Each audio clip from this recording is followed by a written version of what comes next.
ஹல்லேலூயா. ஆண்டவரும் இரட்சகருமாகிய இயேசு கிறிஸ்துவின் நாமத்தினாலே உங்களுக்கு கிருபையும் சமாதானமும் உண்டாவதாக என்று சொல்லி உங்களுக்கு அன்போடு வாழ்த்துகிறேன். திருநெல்வேலி திருமணம் பாடிய சங்கத்தின் சார்பாக உங்களை யாவரையும் சந்திப்பதில் மிகுந்த சந்தோஷம். இதில் சந்தோஷமா இருக்கீங்களா? ஹல்லேலூயா. பாதி சத்தம் தான் வந்திருக்கு. ஹல்லேலூயா. ஆமா, இந்த நாளில் அருமையாக பாடல் ஞாயிறு ஆராதனை நடத்தும்படியாக சிறுபிள்ளைங்க சூப்பரா அருமையா பாடல்களை பாடினாங்க, ஜெபங்களை நடத்தினாங்க. இந்த திருச்சபையில சிறு பிள்ளைகள் சின்ன சின்ன பிள்ளைகளோட ரொம்ப அருமையா ஜெபம் நடத்துறது பார்க்கும்போது ரொம்ப ஆச்சரியமாக இருந்தது. கர்த்தர் பிள்ளைகள் நிறைவாய் ஆசீர்வதிப்பாராக. இந்த நாளிலும் இடத்தை மத்தியில் முடித்து நிறைவேற்றும்படியா கர்த்தர் கொடுத்த மேலான கிருபைகளுக்காக நான் ஆண்டவரை துதிக்கிறேன். வாய்ப்பு கொடுத்த செய்கிற தலைவர்களுக்கும் சபையுடைய மாமாவுக்கும் நன்றி தெரிவித்துக் கொள்கிறேன். இந்த நாளிலே திருநெல்வேலி திருமணம் பாலியல் சங்கத்தின் சார்பாக உங்கள் மத்தியில் வந்திருக்கிறேன். பாலியல் சங்க ஊழியர்களுக்காக நீங்கள் அன்றைக்கு கொடுத்து வருகிறீர்கள், ஜெபத்திலே தாங்கி வருகிறீர்கள். உங்கள் யாவருக்கும் எங்கள் பாலியல் சங்கத்தின் சார்பாக உங்களுக்கு நன்றியை தெரிவித்துக் கொள்கிறேன். தொடர்ந்து எங்களுடைய ஊழியர்களுக்காக பாலியல் சங்கத்தின் ஊழியர்களுக்காக சிறுவர் மத்தியில் ஊழியம் செய்வது ரொம்ப முக்கியமான ஒரு ஊழியம் தானே, அஸ்திபாரம். அதை நிறைவேற்றிக் கொண்டிருக்கிறோம். கர்த்தர் அதற்கு ஏற்ற நன்மைகளை பிள்ளைகளுடைய வாயிலாக பிள்ளைகளுடைய எதிர்காலத்தில் நாங்கள் அறுவடை செய்வதற்கு கர்த்தர் உதவி செய்யணும் சொல்லி எங்களுக்காகவும் பிள்ளைகளுக்காகவும் அநேக பிள்ளைகள் கர்த்தரை பற்றி அறியாமல் இருக்கிறாங்க. அவர்கள் மத்தியில ஆண்டவருடைய அன்பை சொல்வதற்கு அவர்களுக்காகவும் அந்த பிள்ளைகளை ஏற்றுக்கிறோம், அதற்காகவும் ஜெபித்துக் கொள்ளுங்கள். ஒவ்வொரு நாளும் சிறு பிள்ளைகளுக்காக நம்முடைய தேசத்தில் இருக்கிற சிறு பிள்ளைகளுக்காக ஜெபிக்க மறவாதீர்கள். சின்ன பிள்ளைங்களாம் சந்தோஷமா இருக்கீங்களா? இன்னைக்கு எப்படி இருந்துச்சு? முன்னாடி வந்து 6 நாளா நடத்திட்டு அவ்வளவுதானே, வித்தியாசமா இருந்துச்சா? வருஷம் எப்படி பண்றீங்களா? ஸ்கூல் ஆரம்பிச்சு 2 மாசம் ஆயிடுச்சு, அப்படிதானே? அவ்வளவுதானே. நிறைய பிள்ளைங்க திருவசனம் சொன்னீங்க, ரொம்ப அருமையா திருவசனம் நினைச்சிட்டீங்க, சூப்பரா சொன்னீங்க, அப்படிதானே? இப்போ உங்களை பார்க்க ஒரு ஃப்ரெண்ட் வந்திருக்காரு, அவரை கூப்பிடலாமா? கூப்பிடுங்க. ஜானி கூப்பிடுறேன். ஜானி கூப்பிட்டாதான் அவர் வருவாரா? ஜானி சீக்கிரமா கூப்பிடுங்க.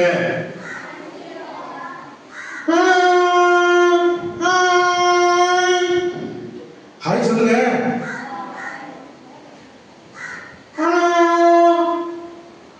சத்தமா சொல்லுங்க. நீங்க ஹாய் சொன்னாதான் அவன் வந்து அடுத்து பேசுவான்.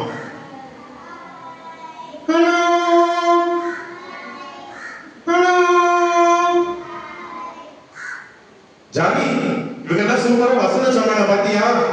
திருவசனம் அழகா சொன்னாங்க. எத்தனை தம்பிமார் சொன்னாங்க, எத்தனை தங்கச்சிமார் சொன்னாங்க பாத்தியா? ஐயோ, நான் தூங்கிட்டேனே. ஐயோ, தூங்கிட்டியா? என்ன அருமையா பிள்ளைங்க வசனம் சொன்னாங்க, நீ தூங்கிட்ட. நீ இவ்வளவு சாதாரணமா சொல்ற? ஐயோ சாரி, தூங்கிட்டேன். இப்படிலாம் பொண்ணுக்கு சொல்லக்கூடாது. ஒழுங்கா வசனம் படிச்சு நீ கவனிக்கணும்ல. நீ வசனம் படிச்சியா? என்ன வசனம் படிச்ச? இவங்க சொல்லி கொடுக்கலையா நீ படிச்ச வசனத்தை? ஓகே, வசனம் வசனம் வசனம். என்ன வசனம் மட்டும்தான் வந்ததுக்கு அப்புறம் என்னாச்சு?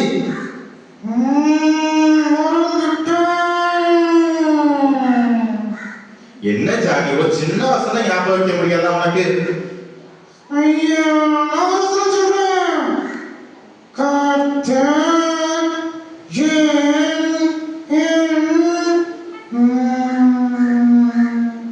கர்த்தர் என் அப்புறம் சொல்லு. என்ன ஜானி, ஒரு சின்ன வசனம் சொல்ல மாட்டேன். தம்பிமாரா அருமையா சொல்ல, நீங்க சொல்லுவாங்க. கர்த்தர் என் மெய்ப்பரா இருக்கிறார் பாரு. அவங்க கூட சொல்லிட்டாங்க, நீ சொல்லு, திரும்ப சொல்லு.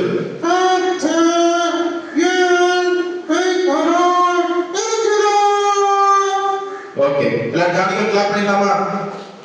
ஓகே, சரி, ஓகே. ஒழுங்கா வசனம் படிச்சு வரணும், சரியா? ஒழுங்கா கவனிக்கணும், சர்ச்சை தூங்க கூடாது, சரியா? ஓகே. இந்த நாளில் உங்கள் மத்தியில ஒரு ஃப்ரெண்டை பாத்தீங்களா? இதே மாதிரி நீங்க வசனத்தை கவனிக்க போறீங்க, சரியா? ஜானி தூங்குற மாதிரி நீங்க தூங்க கூடாது, நீ கவனிக்க போறீங்க. சரியா? கவனிக்கலாமா? பெரியவர்கள் மட்டும் இல்ல, சின்ன பிள்ளைங்களும் கவனிக்கணும். சொல்லலாம். இந்த நாள்ல ஆண்டவர் நம்மோடு பேசும்படியா ஒரே ஒரு நிமிஷம் தலைகளை தாழ்த்தி ஜெபிப்போமா? இருக்கிற இடங்களில் அப்படியே தலைகளை தாழ்த்தி ஒரே ஒரு நிமிஷம்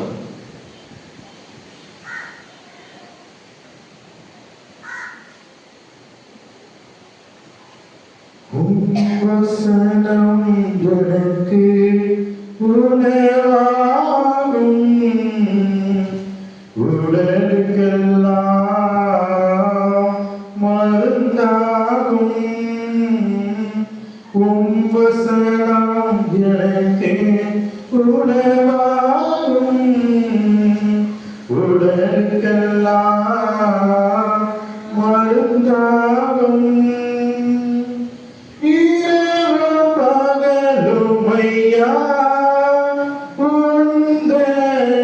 வசனம் தியானிக்கிறே, இரவு பகலுமையா வசனம் தியானிக்கிறே.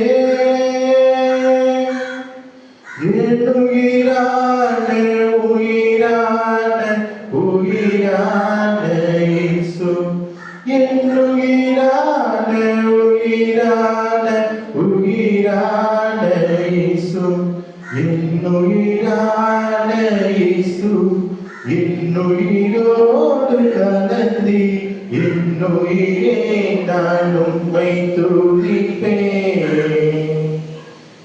உயிரே நான் உம்மை துதிப்பேன். ஆசம் உங்களுடைய வசனம் எங்களுக்கு உணவாயிருக்கிறது, உங்களுடைய வசனம் எங்கள் கால்களுக்கு தீபம், பாதைக்கு வெளிச்சமா இருக்கிறது சுவாமி. அப்பா, உங்களுடைய வசனத்தினால் எங்களோடு கூட இடைபடுங்க, நீங்க எங்களோடு பேசுங்க. அடியை நீ மறைத்து தகப்பனை நீ வெளிப்படுவீராக. துவக்க முதல் இறுதி வரை உங்களுடைய வசனம் எடுத்து ஆட்கொண்டு வழிநடத்த வேண்டும் என்று கிறிஸ்துவின் நாமத்தில் ஜெபிக்கிறோம் நல்ல பிதாவே.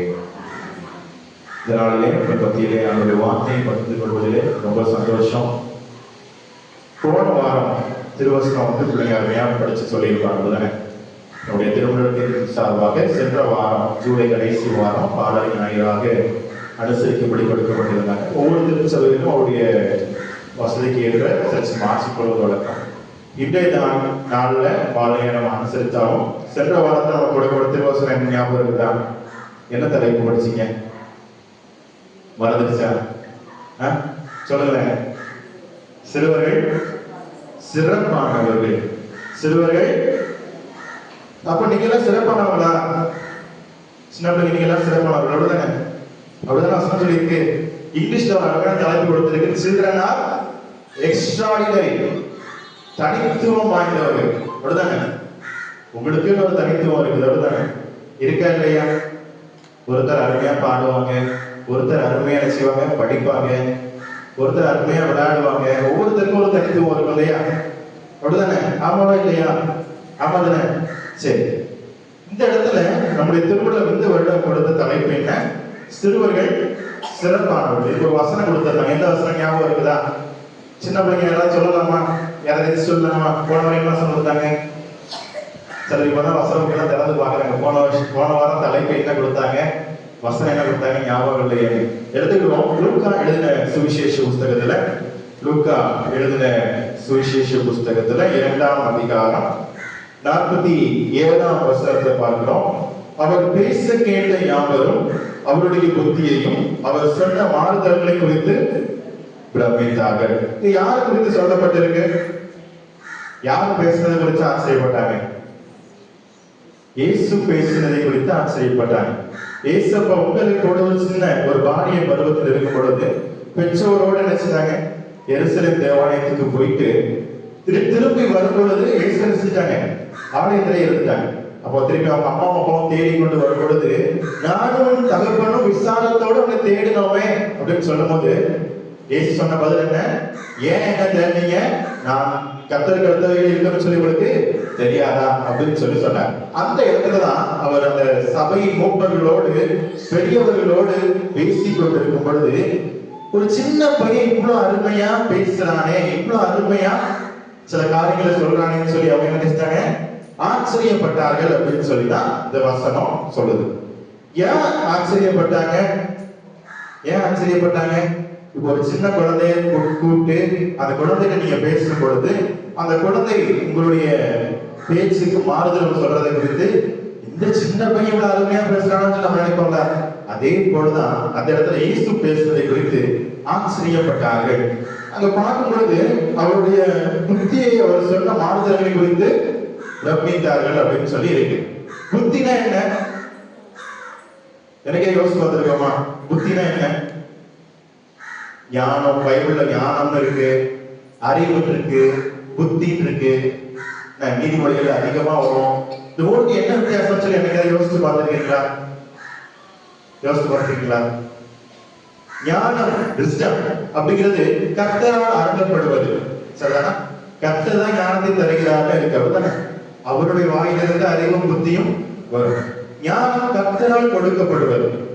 கர்த்தரால் கொடுக்கப்படுவது. ஒரு ஞானத்தில் குறைவுள்ளமா இருந்தால் யாவருக்கும் சம்பூர்ணமாய் கொடுக்கிறவரும் ஒருவரை கடிந்து கொள்ளாதவருமாய் இயேசுவினிடத்தில் கேட்டு பெற்றுக் கொள்ள கடவன். அப்ப கொடுக்கிறது யாருன்னா கர்த்தர். அது பணத்திலிருந்து உங்களுக்கு அருளப்படுவது ஞானம். நீங்க அதோட ஞானத்தை கேட்டுதான் வாங்க முடியும்.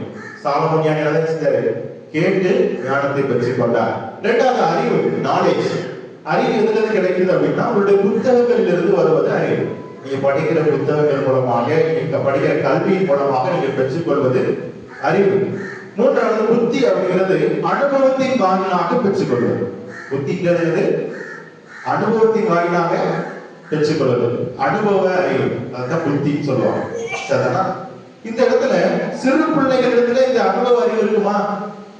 இருக்குமா?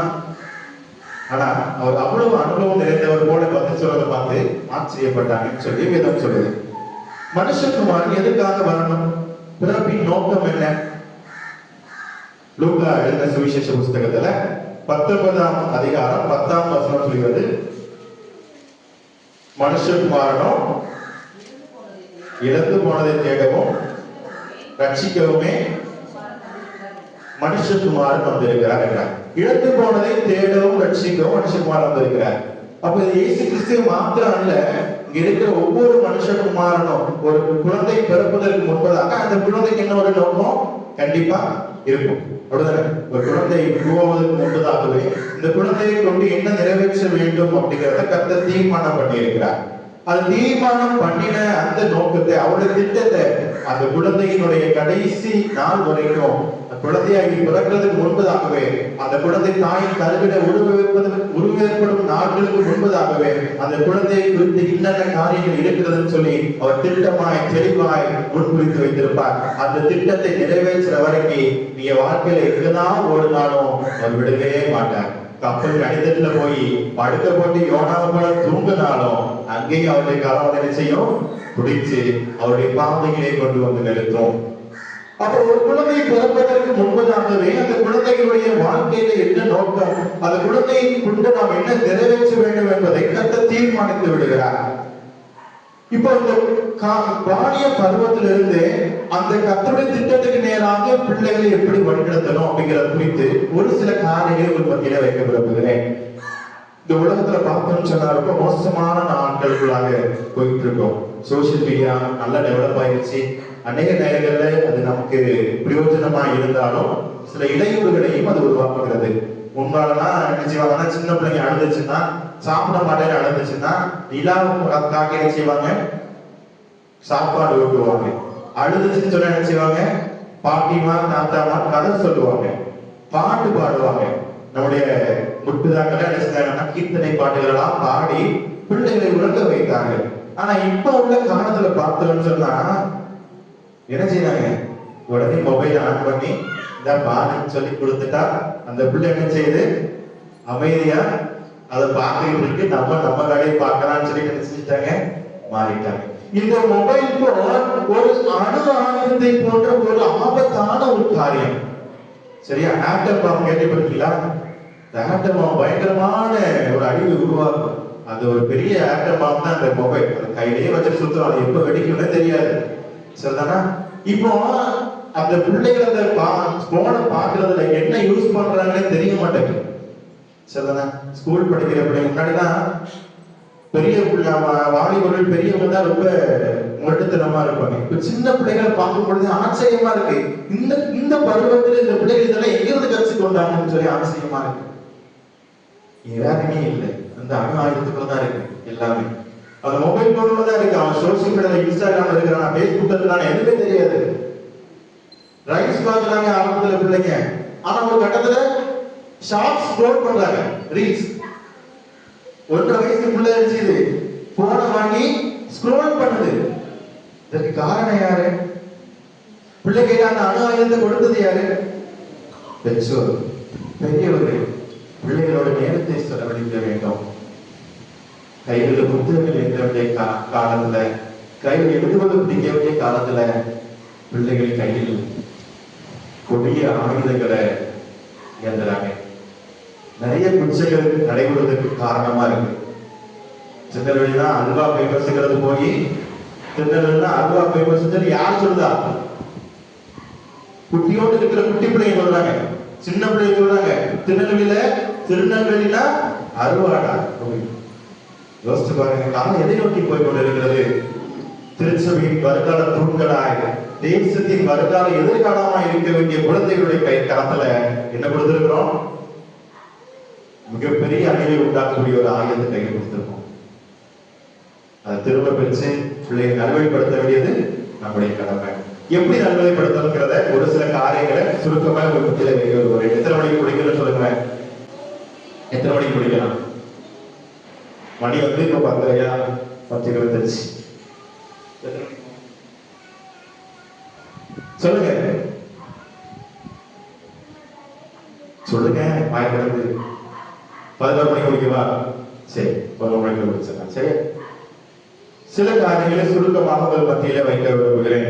முதலாவதாக, கர்த்தரோடு உள்ள ஒரு உறவை நீங்கள் பிள்ளைகளுக்கு உருவாக்க வேண்டும். சில செல்போனோடு உள்ள உறவை துண்டித்து கர்த்தரோடு ஒரு உறவை பிள்ளைகளுக்கு நீங்கள் உருவாக்கி கொடுக்க வேண்டும் என்று சொல்லி வேதம் நமக்கு கற்றுக் கொடுக்கிறது. அதுக்கு உதாரணமாக நாம் எடுத்துக்கொள்வோம். 1 சாமுவேல் புஸ்தகத்துல 2ஆம் அதிகாரம் 3ஆம் அதிகாரத்துல சில சம்பவங்கள் குறிப்பிடப்பட்டிருக்கிறது. யாரை குறித்து குறிப்பிடப்பட்டிருக்கிறதுன்னு சொன்னா, சாமுவேல் என்கிற ஒரு சிறுவனை குறித்து சொல்லப்பட்டிருக்கிறது. 1 சாமுவேல் புஸ்தகத்துல 2ஆம் 3ஆம் அதிகாரத்துல இந்த சாமுவேல் என்ற சிறுவனை குறித்து சொல்லப்பட்டிருக்கிறது. இந்த சாமுவேல் என்ற சிறுவன் தன்னுடைய தாயாரால் குருத்தனை செய்யப்பட்டு கர்த்தரால் அருளப்பட்ட இந்த சாமுவேல் என்ற சிறுவன் கர்த்தருடைய ஆலயத்திலே கொண்டு வந்து விடப்பட்டான். அவ்வளவுதானே? அவன் பால் பிறந்த நாள்ல இருந்து அவனை பால் பிறக்க பண்ணி அவனுடைய தாயாகிய அண்ணா நினைச்சிட்டாங்க, கர்த்தருடைய ஆலயத்திலே கொண்டு வந்து விட்டுட்டாங்க, அவனுடைய குருத்தனை நிறைவேற்றிட்டாங்க. இந்த சாமுவேல் ஒரு சின்ன பையன். இந்த சாமுவேல் ஆலயத்திலேயே வளர்க்கப்பட்டான். ஆலயத்தை என்னென்ன செய்யணும், ஆலயத்தினுடைய பணிவிடைகள் என்ன, எப்படி சுத்தப்படுத்தணும், எப்படி தீபத்துக்கு எண்ணெய் ஊற்ற வேண்டும், அங்கே என்னென்ன காரியங்கள் செய்ய வேண்டும்ங்கிறத இந்த ஆலய பணிவிடை செய்வதை கற்றுக்கொண்டார். சிறு பிராயத்திலிருந்து, குழந்தையா இருந்த நாளிலிருந்து இந்த சாமுவேல் என்ற சிறுவன் கர்த்தருடைய ஆலயத்திலேயே வளர்க்கப்பட்டான். அது மட்டும் இல்ல, அவனதுல காணப்பட்ட சில குணங்களை பார்க்கும் பொழுது கீழ்ப்படிதல் காணப்பட்டது. அவனை கொண்டு போய் சர்ச்சில் விடும்போது, என்னமா உனக்கு மனசாட்சி இருக்குதா? நீ அந்த சின்ன குழந்தையா இருக்க, இன்னும் பேசவே ஆரம்பிக்கல, நீ அதுக்குள்ள குழந்தைட்டு விட்டுட்டு போறீங்க அப்படின்னு சொல்லி என்ன செய்யல? அடம்பிடிக்கல. இப்ப நம்முடைய பிள்ளைகள் அடம்பிடிக்க அளவு தானே. ஸ்கூல்ல கொண்டு விடும் போது முதல் நாள் ஸ்கூலுக்கு பஸ் ஸ்டாண்ட்ல கொண்டு விட்டீங்கன்னா தெரியும் பிள்ளைங்கள இப்படி விட்டுட்டு ஒரு நாங்கள் விளையாட சரி வீட்டில் ஆகிறானே அப்படின்னு சொல்லி பிள்ளைங்க அடம்பிடிச்சு அழுவாங்க.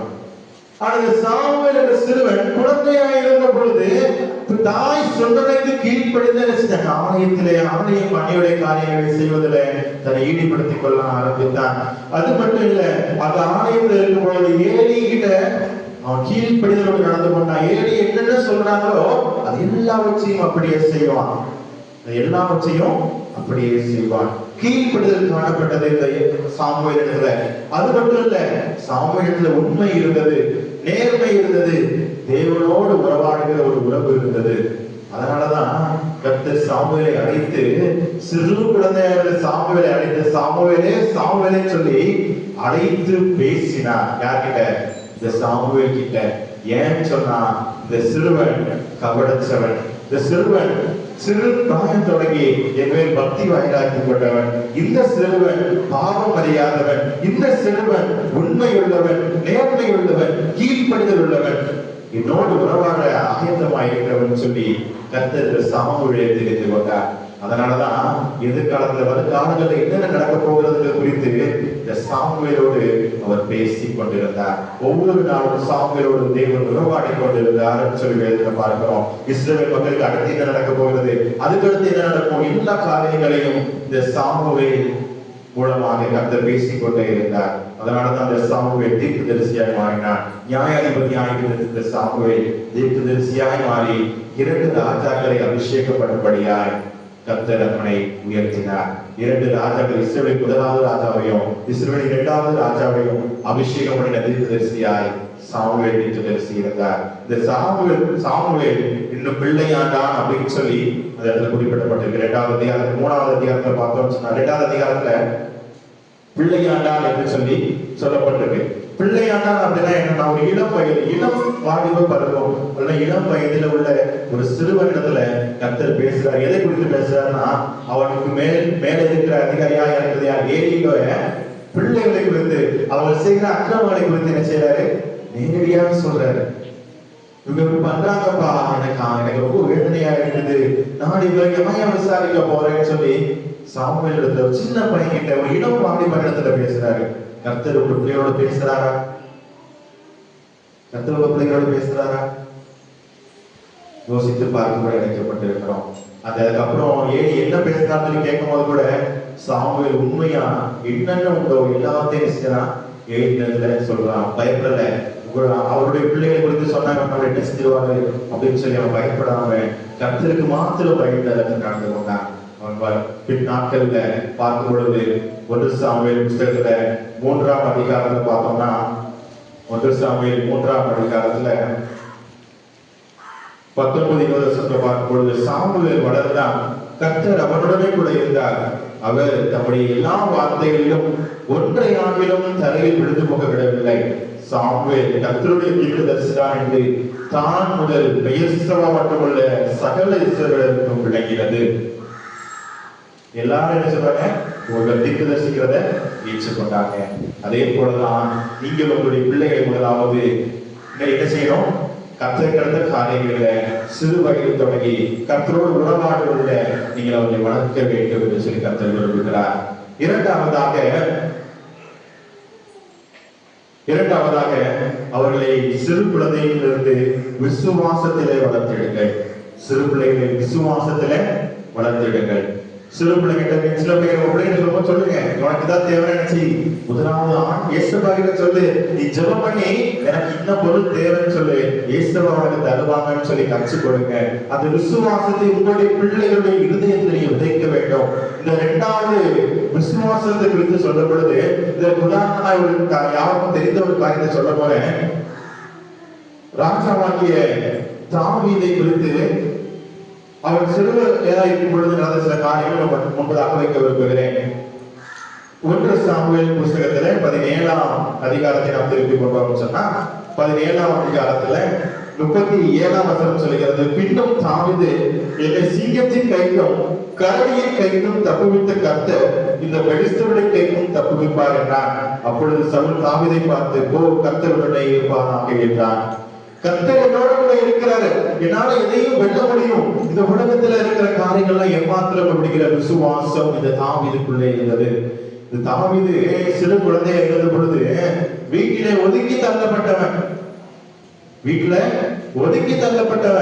அவங்க சகோதரர்கள் என்ன செய்றாங்க, அரசாங்க வேலையில இருக்கிறாங்க, ராணுவத்துல இருக்கிறாங்க. ஆனா அந்த தாவீதை என்ன செஞ்சாரு, தகப்பனாகிய ஈசாய் நீ ஆடு மேய்க்க போன்னு சொல்லி வனாந்தரத்துக்கு அனுப்பி வச்சிருந்தாரு.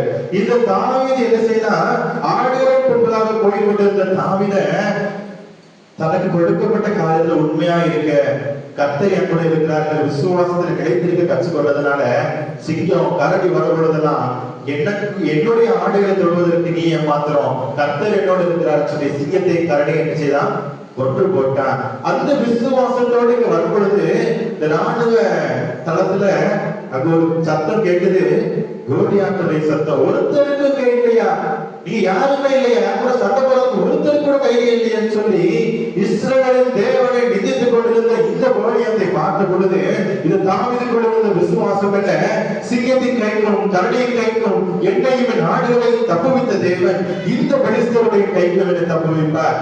இஸ்ரவேலின் தேவனை நிந்திப்பதற்கும் தூஷிப்பதற்கும் இந்த விருந்த சேதனம் அந்த பெலிஸ்தரை மாத்திரம் சொல்லி அந்த பெலிஸ்தருக்கு விரோதமாய் அவன் விசுவாசத்தை நான் இவனை மேற்கொள்வேன் என்று சொல்லி இஸ்ரவேலுக்காக, இஸ்ரவேல் மக்களுக்காக அதிலிருந்து ஒரு ஜெயத்தை நிலைநாட்டுகிறதை பார்க்கிறோம்.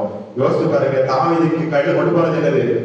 கவசத்தை கொண்டு போக முடியாது. அவன் ஆடு வைக்கிற ஒரு சின்ன பையன், அவனால ஈட்டியை சுமக்க முடியாது, வாங்கியத தெரியாது. அவன் கொண்டு போனது என்ன? கையில ஒரு கவனம் கூழாங்கற்களும். அதுல இருந்து ஒரு கல் எடுத்து அடிச்சான். அடிச்சது நெத்தியில வந்து என்ன செஞ்சுச்சு? கோலியாத்துக்கு பட்டுச்சு. நெத்தியில வந்து ஒருத்தர் வாங்கி அவன் தலையில அடிக்கிறான்னு சொல்லுவாங்க. எப்படி விழுவீங்க? வல்லக்கதான் விழுவீங்க.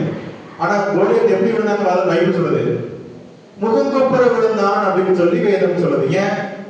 கர்த்தர் தாவீதுக்கு விசுவாசத்தை கனப்பண்ணினார். தாவீது விசுவாசம் என்ன? இந்த ஒரு கல் இவ்வளவு பெரிய பெலிஸ்தனை நேசியும் கண்டிப்பா வீழ்த்தும். ஏன்? கர்த்தர் என்னோடு இருக்கிறார். அவன் கல்லு கொண்டு அடிச்சான், கர்த்தர் அடிச்சார். அவன் பதிலே ஒரு தட்டி அடிச்சுட்டான். கோலியாத் குப்பர விழுந்தான், முகம் குப்பர விழுந்தான். கோலியாத்துடைய பட்டயத்தை கொண்ட கோலியாத்துடைய தலையை துண்டித்து அந்த இடத்துல தாவீது ஜெயம் பெற்றதை நாம் பார்க்கிறோம்.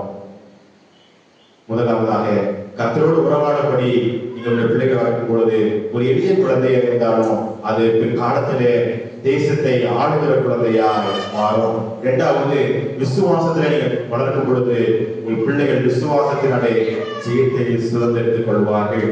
மூன்றாவதாக, உங்களுடைய பிள்ளைகளுக்கு நீங்க செய்ய வேண்டிய என்ன? பாதுகாப்பை உறுதிப்படுத்த வேண்டும். உங்கள் பிள்ளைகளுடைய பாதுகாப்பை உறுதிப்படுத்த வேண்டும். இந்த உலகத்துல பிள்ளைகள் செய்யல, அதிகமா பாதுகாப்பு இல்லை. இப்போ உள்ள காலத்துல பார்க்கும் பொழுது பாதுகாப்புங்கிறதுக்கு ஒரு கேள்விக்குறியா இருக்குது. வருங்கால தூண்களா இருக்கக்கூடிய நம்முடைய சிறு பிள்ளைகளுக்கு பாதுகாப்பை உறுதி செய்வது நம்முடைய கருத்துல இருக்குது. 2 நாளாகமத்தின் புஸ்தகத்திலே பார்க்கும் பொழுது அங்கே 22ஆம் அதிகாரத்துல பார்ப்போம் சொன்னா, 2 நாளாகமம் 22ஆம் அதிகாரத்துல அங்கே ஒரு குழந்தை, கடைசி பகுதியில பார்க்கும் பொழுது அங்கே ஒரு குழந்தை பாதுகாக்கப்படுகிறது.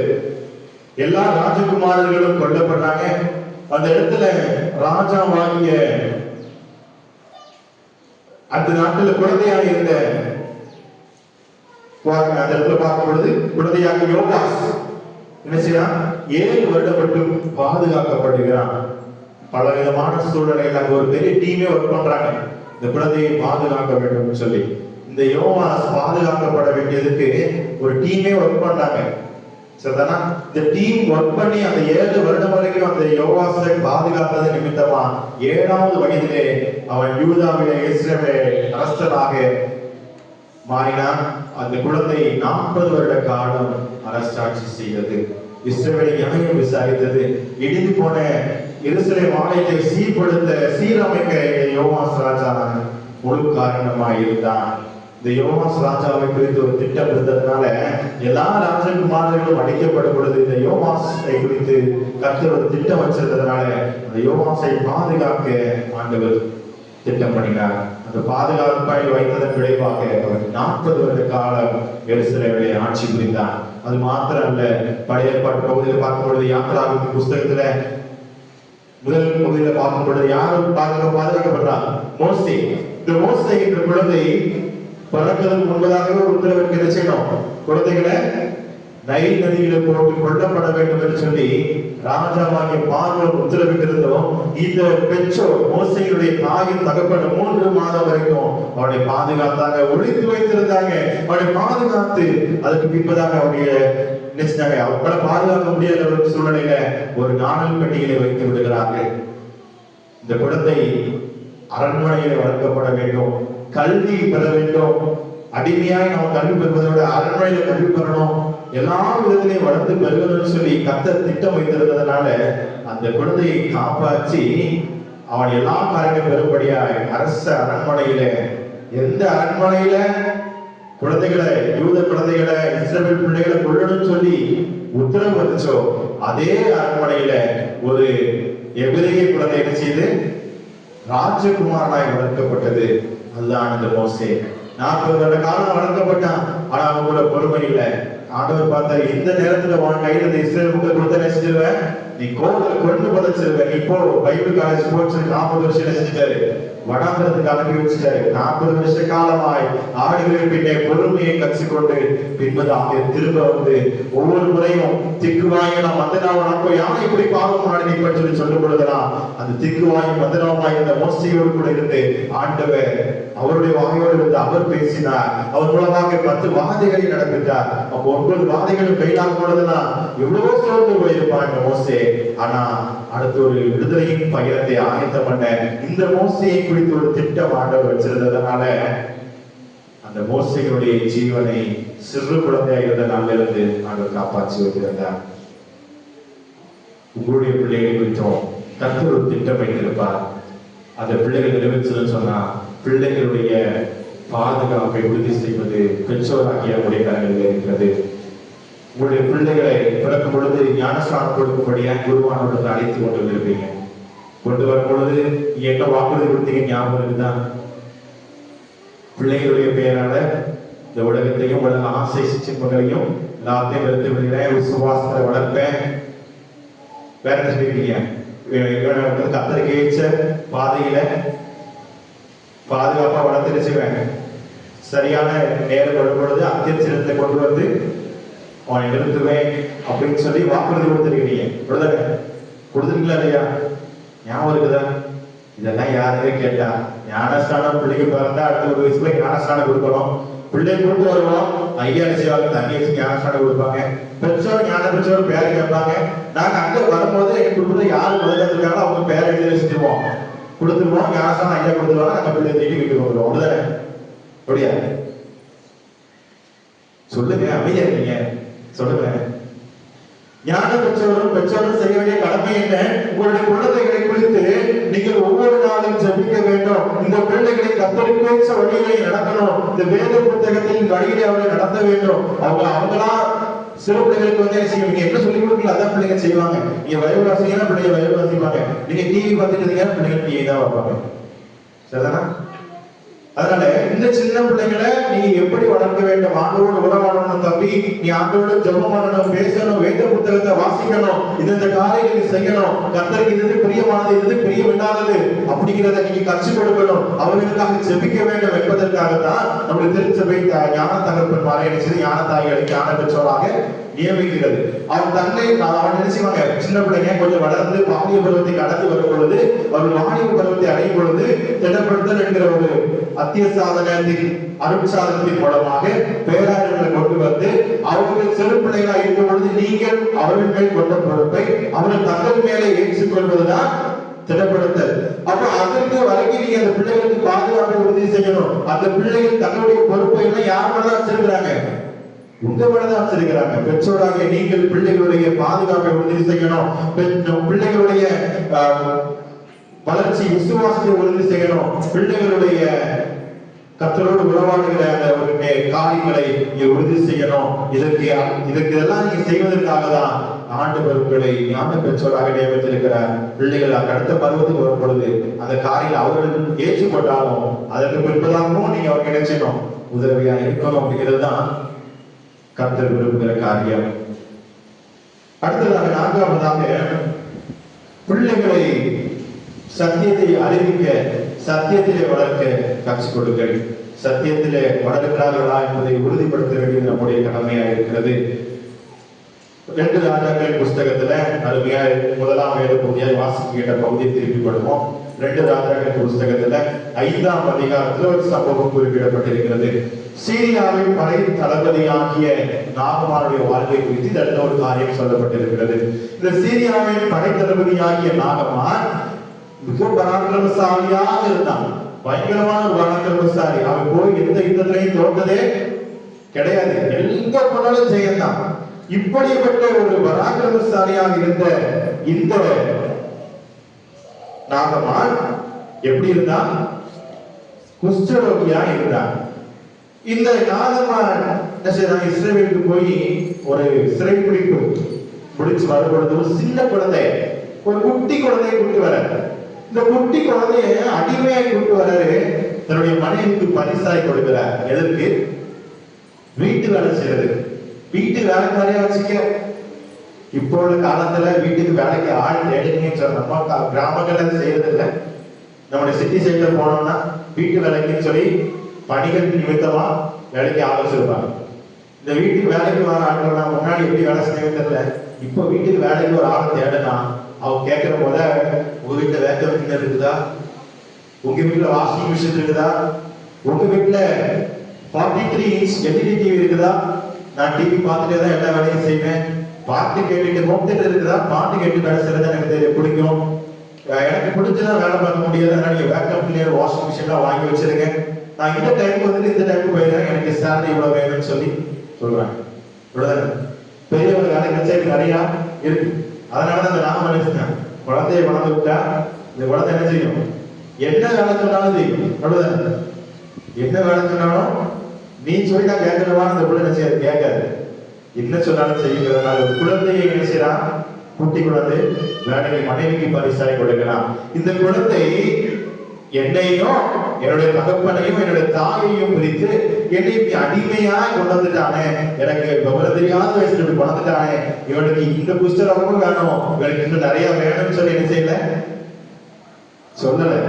மாறா இந்த என்னுடைய எஜமான் சமாரியாவில் இருக்கிற தீர்க்கதரிசிகளை போவானால் நலமாக இருக்கும். அங்கே போனா என்னுடைய எஜமானுக்கு சுகம் கிடைக்கும், எனக்கும் நற்செய்தி தெரியும். சமாரியாவில் இருக்கிற தீர்க்கதரிசியாகிய எலியாவிடத்துல என்னுடைய ஆண்டவனாகிய நாகமான் போவாரானால் அவர் சுகம் பெற்று திரும்புவது நிச்சயம். இஸ்ரவேல தேவனுடைய நற்செய்தி எனக்கு தெரியும். நான் திரும்பி என்னுடைய வாழ்க்கை இன்னும் வாழ்க்கையோடு இங்கதான் நான் அடிமையா இருக்க போறேன். எனக்கு என்னோட வாழ்க்கையில் இந்த அடிமைத்தனத்தின் வீட்டுலதான். ஆனா என்னுடைய எஜமான் செய்யணும், ஆண்டவரை அறிந்து கொள்ள வேண்டும், ஆண்டவருடைய ரட்சிப்பை பெற்றுக் கொள்ளணும்னு சொல்லி அந்த இடத்துல சுவிசேஷத்தை அறிவிப்பதற்கு இந்த குழந்தை தயங்காமல் நின்றது நிமித்தமா அந்த இடத்துல நாகமான் ரட்சிப்பை பெற்றுக் கொண்டான்.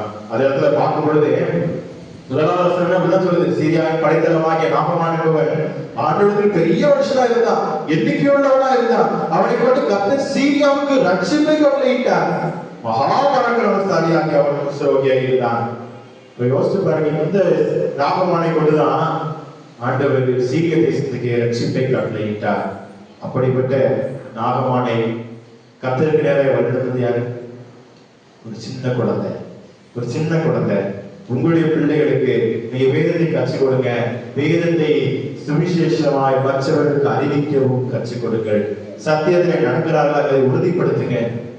யோவான்கள் 3:20 பார்க்கும் பொழுது என் பிள்ளைகள் சத்தியத்தை நடக்கிறார்கள் என்று நான் கேள்விப்படுகிற சந்தோஷத்திலும் அதிகமான சந்தோஷம் வேற இல்லை. உடைய பிள்ளைகள் சத்தியத்தை நடக்கிறார்களா என்பதை உறுதிப்படுத்த வேண்டியது பெற்றோராகிய பெரியோராகிய சபை மூப்பராகிய ஒவ்வொருவருடைய கடமையாக இருக்கிறது. சத்தியத்தை வளர்த்திடுங்கள், சத்தியத்தை அறிவிக்க கற்றுக் கொடுத்து வளர்த்திடுங்கள். கடைசியாக சிறு பிள்ளைகள் கர்த்தருக்கு கொடுக்க வேண்டும் என்று கற்றுக் கொடுங்க. சிறு பிள்ளைகள் கர்த்தருக்கு கொடுக்கணும்னு சொல்லி கற்றுக் கொடுங்க. நம்முடைய புதிய ஏற்பாட்டுல மத்தேயு சுவிசேஷ புஸ்தகத்துல 14ஆம் அதிகாரத்துல ஒரு சம்பவம் குறிக்கப்பட்டிருக்கிறது. 13ஆம் வசனத்துல 21ஆம் வசனம் வரைக்கும் பார்த்தோம்னு சொன்னா அந்த இடத்துல அநேகம் பேர் பேசுறாங்க, இயேசுவின் வார்த்தையை கேட்கும்படி கூடியிருந்தாங்க. அந்த இடத்துல பக்கத்துல கடை கிடையாது, எதுவுமே கிடையாது, வனாந்தரமான ஒரு இடம். அந்த இடத்துல ஒரு சின்ன குழந்தைக்கு அவங்க அம்மா என்ன செஞ்சிருக்காங்க, 5 அப்பம் 2 மீனும் தான் கொடுத்துட்டாங்க. எது கொடுத்துட்டாங்க, அவனுடைய பசிக்காக. அவன் பசிச்சிருக்க கூடாதுன்னு சொல்லி ஒரு தாய் தன்னுடைய குழந்தைக்கு கொடுத்துட்டது 5 அப்பமும் 2 மீனும்.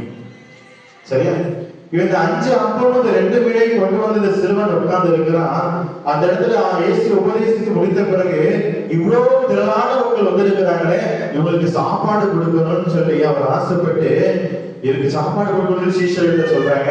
சீஷர் இவங்களுக்கு எப்படி சாப்பாடு கொடுக்கறது, இவங்களுக்கு வாங்கினா எவ்வளவு வாங்கினாலும் காணாது. புருஷர்கள் மாத்திரம் 5000 பேர் தாண்டி இருக்கிறாங்க, சின்ன பிள்ளைங்க இருக்கிறாங்க, பெண்கள் இருக்கிறாங்க, இவங்களுக்கு எப்படி போச்சனம் கொடுப்பது, பக்கத்துல ஒரு கடை இல்ல, நம்மகிட்ட பணமும் இல்லைன்னு சொல்லி அந்த இடத்துல சீஷர்கள் சொல்லும் பொழுது உங்களுக்கு என்ன இருக்கிறது பாருங்கன்னு சொல்லும் போது இந்த சின்ன பையன் அந்த இருக்கிற ஒரு 5 அப்பத்தை 2 மீனையும் தனக்கு கொஞ்சம் எடுத்து வச்சுட்டு கொடுக்கல, எங்க அம்மா எனக்காக சாப்பாடு கொடுத்து விட்டாங்க, நான் சாப்பிட்டு மீதி தானே சொல்லல, தன்னை இருக்கிறத மொத்தமா என்ன செஞ்சுட்டான், கொடுத்துட்டான். மொத்தமாய் கொடுத்துட்டான். அந்த 5 அப்பத்தை 2 வேளையும் கையில கொடுத்துட்டு அவன் என்ன செஞ்சுட்டான், என்னோட வயசானவங்க கஷ்டப்பட்டவங்க இருக்கிறாங்க, என்னோட சின்ன பிள்ளைங்க இருக்கிறாங்க, அவங்க முதல்ல பசி ஆடட்டும், இதை கொடுத்த ஆண்டவர் ஆசீர்வதித்து கொடுப்பார், எல்லாருக்கும் கிடைக்கிறது சின்ன பையனுக்கு தெரியாது. அப்படி ஒரு அற்புதம் அது வரைக்கும் நடக்கப்பல. ஆனா இந்த சின்ன பையன் என்ன செஞ்சான், கொடுக்க அவங்களுடைய பெற்றோர் கட்சி கொடுத்திருந்ததுனால அவன் தன்னிடத்தில் இருந்ததை அப்படியே என்ன செஞ்சான், கொடுத்தான். அதோட விளைவு என்ன, இந்த 5 அப்பத்தையும் 2 மீனை கொண்டு சாப்பிட்ட புருஷர்கள் மாத்திரம் 5000 பேர் ஆயிருக்காங்க. சின்ன பிள்ளைங்க பெண்கள் தான் தாண்டி, அது போக மீதியான துணிக்கைகளையும் 12 கோடிகளை எடுத்தாங்கன்னு சொல்லி வேதத்துல பார்க்கிறோம். கொடுக்க கற்றுக் கொடுங்கள். உங்களுடைய பிள்ளைகளுக்கு கத்தருக்கு கொடுக்க கற்றுக் கொடுங்கள். கஷ்டப்பட்டவங்களுக்கு, நண்பர்களுக்கு, ஒரு பின்தங்கிய சூழ்நிலை இருக்கிற பிள்ளைகளுக்கு கொடுப்பதற்கு கற்றுக் கொடுங்கள். தனக்கு இருக்கிறதை பகிர்ந்து கொடுக்க கற்றுக் கொடுங்க. ஸ்நாக்ஸ் கொடுத்துட்டு இருக்க தம்பி, இந்த நீங்க சாப்பிடணும், வேற யாரும் கொடுக்கறத நான் உனக்காண்டி வாங்கினேன்னு சொல்லி கொடுக்காதீங்க. கூட இருக்கிறவங்களோட பகிர்ந்து வாங்க கற்றுக் கொடுங்க. முதலாவதாக இங்க பிள்ளைகளை நல்வழிப்படுத்துவதற்கு முதலாவதாக கர்த்தரோடு உறவாட கற்றுக் கொடுங்க. கர்த்தரோடு ஒரு ஐக்கியத்தை உருவாக்குங்க. அது நிமித்தமாக வேத புத்தகத்தை அதிகமாக நினைச்சுவாங்க, பற்றி கொள்வாங்க. வேத புத்தகத்தை அவங்க அதிகமாக பற்றி கொள்ளும் பொழுது அவங்க கீழ்ப்படுதல் உள்ள பிள்ளைகளாக, ஒழுக்கம் உள்ள பிள்ளைகளாக, உண்மையும் நேர்மையும் உள்ள பிள்ளைகளாக வளர்க்கப்படுவாங்க. இரண்டாவது, உடைய பிள்ளைகளை என்ன செய்ய, விசுவாசத்திலே வளர்த்திடுங்கள். மூன்றாவது, பிள்ளைகளுடைய பாதுகாப்பை உறுதிப்படுத்துங்கள். பிள்ளைகள் எதிர்காலத்தின் தூண்கள் அவர்கள் பாதுகாக்கப்பட வேண்டும். இந்த நாட்கள்ல பாதுகாப்பு மிகப்பெரிய ஒரு கேள்விக்குறியா இருக்குது. பிள்ளைகளுடைய பாதுகாப்பை உறுதிப்படுத்துங்க. தாண்டி இன்னும் அவருடைய பக்தியிலே வளர்க்கப்படுகிறார்களா, கர்த்தரை கேட்டு சிக்ஷையில வளர்க்கப்படுகிறார்களா அப்படிங்கிறத உறுதிப்படுத்துங்க.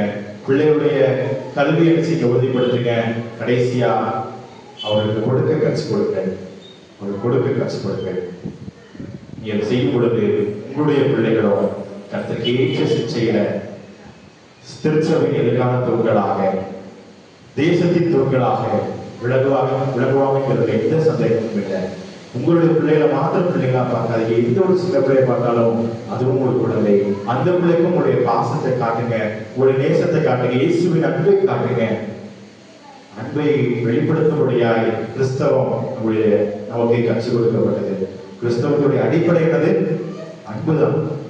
முதலாவது பிரதான கற்பனை தேவனாய கத்திரத்தில் உன் முழு இதயத்தோடும், உன் ஆத்மாவோடும், உன் முழு மனதோடும், உன் முழு நிலத்தோடும் அன்பு கூறுவாயாக என்பதே. அதுக்கடுத்து இரண்டாவது பிரதான கற்பனை என்னது? உன்னிடத்தில் அன்பு கூறுவது போல பிறரிடத்திலும் அன்பு கூறுவாங்க என்பதை வாரம் மாசம் கேட்டுட்டு அந்த வார்த்தைகளை ஒவ்வொரு திருக்குறள் எழுதி சொல்றாங்க. ஆனா இந்த அன்பை கிறிஸ்தவர்களாகி நாம் பிறருக்கு காட்டும் பொழுது அவர்கள் இயேசுவின் அன்பை ஏற்றுக்கொள்வாங்க. இதற்கு முன்மாதிரியாக இருக்க வேண்டியது நீங்க தான். பெரியோர், பெற்றோர், சபை மூப்பர்கள் பிள்ளைகளை இப்படிப்பட்ட காரியங்களை வளர்க்க தவறாதீர்கள். அப்படி நீங்க செய்யும் பொழுது கேச்ச நன்மைகளை கர்த்தர் உங்களுக்கு கட்டளையிடுவார். ஒரு நல்ல ஒரு மோசையை போல எதிர்காலத்தில் தலைவராக, ஒரு சாமுவேலை போல ஒரு தீர்க்கதரிசியாக, ராஜாக்களை அபிஷேகம் பண்ணுகிறவர்களாக, தாவீதை போல ஒரு பராக்கிரமம் நிறைந்த ஒரு ராஜாவாக. தாவீதுக்கு ஒரு பேர் ஆண்டவர் கொடுத்தார். என்ன பேர் கொடுத்தாரு? இது இருதயத்துக்கு ஏற்றவர் அப்படின்னு ஒரு பெயரை கொடுத்தார். அதே போல ஆண்டவருடைய இதயத்துக்கு ஏற்ற பிள்ளைகளாக பிள்ளைகளை வளர்த்திடுங்கள். ஒரு கர்த்தருக்கு ஏற்ற சிக்ஷையில் வளர்க்கப்படுறாங்களா, அவங்க கொடுக்க கற்றுக் கொடுங்க. காணிக்கை கொடுப்பதற்கு கற்றுக் கொடுங்க. சின்ன பிள்ளைங்க காணிக்கை கொடுத்து காணிக்கை பயில போடுவதற்கு கற்றுக் கொடுங்க. இதன் மூலமாக கர்த்தருக்கு காணிக்கை கொடுக்கணும் அப்படிங்கிறத பிள்ளைங்க கற்றுக் கொடுவாங்க. ஊழியக்காரர் எங்க சுத்தமாக காணிக்கைவதற்கு கேட்க நினைக்காதீங்க. கர்த்தருக்கு கொடுக்க வேண்டும், கர்த்தருக்கு நன்றி வழியை செலுத்த வேண்டும் சொல்லி வேதம் கற்றுக் கொடுக்கிறது. இப்படிப்பட்ட காரியங்களை செய்யும் பொழுது உங்களுடைய பிள்ளைகள் சிறப்பானவர்களாக வளர்க்கப்படுவாங்க. எதிர்காலத்துல உங்களுடைய பிள்ளைகளை குறித்து நீங்கள் மிகவும் சந்தோஷப்பட்டதாக, பிள்ளைகள் கையில இருக்கிறதோட இன்னாருடைய மகன் இன்னாருடைய மகள் இந்த இடத்துல இருக்கிறாங்க, இவ்வளவு நல்ல ஒரு காரியத்தை செய்யறாங்கன்னு சொல்லி உங்கள் பிள்ளைகளை குறித்து நாளைக்கு எதிர்காலத்துல சொல்லப்படும் பொழுது சந்தோஷப்படப்படுறது யாரு? யாரு? பெற்றோர் தான். பெற்றோர் தான் முதலாவது சந்தோஷப்பட போறீங்க. அதனால கர்த்தருக்கு ஏற்ற சிக்ஷையில வளருங்க. கர்த்தருக்கு ஏற்ற ஆவிக்குரிய காரியங்கள், ஆலயத்துல ஆலய பிரகார காரியங்கள்ல எல்லா விஷயங்களும் பிள்ளைகளை ஈடுபடுத்துங்க.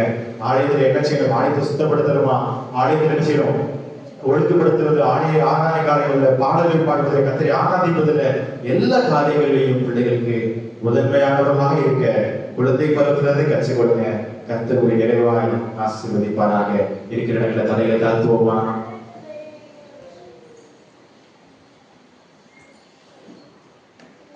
சிறுவர்களிடத்தில் வந்தது இடம் கொடுப்பேன், தலைவனாக இருக்கு.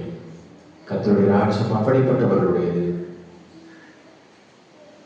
சிறுவர்களை நேசித்து ஆதரித்து வழங்கினாட்டும் தேவனே, அப்பா இந்த நாளில் சுவாமி பாடல்களை ஆசிரிக்கும்படியாக கொடுத்த கிருபைகளுக்காக ஸ்தோத்திரம்.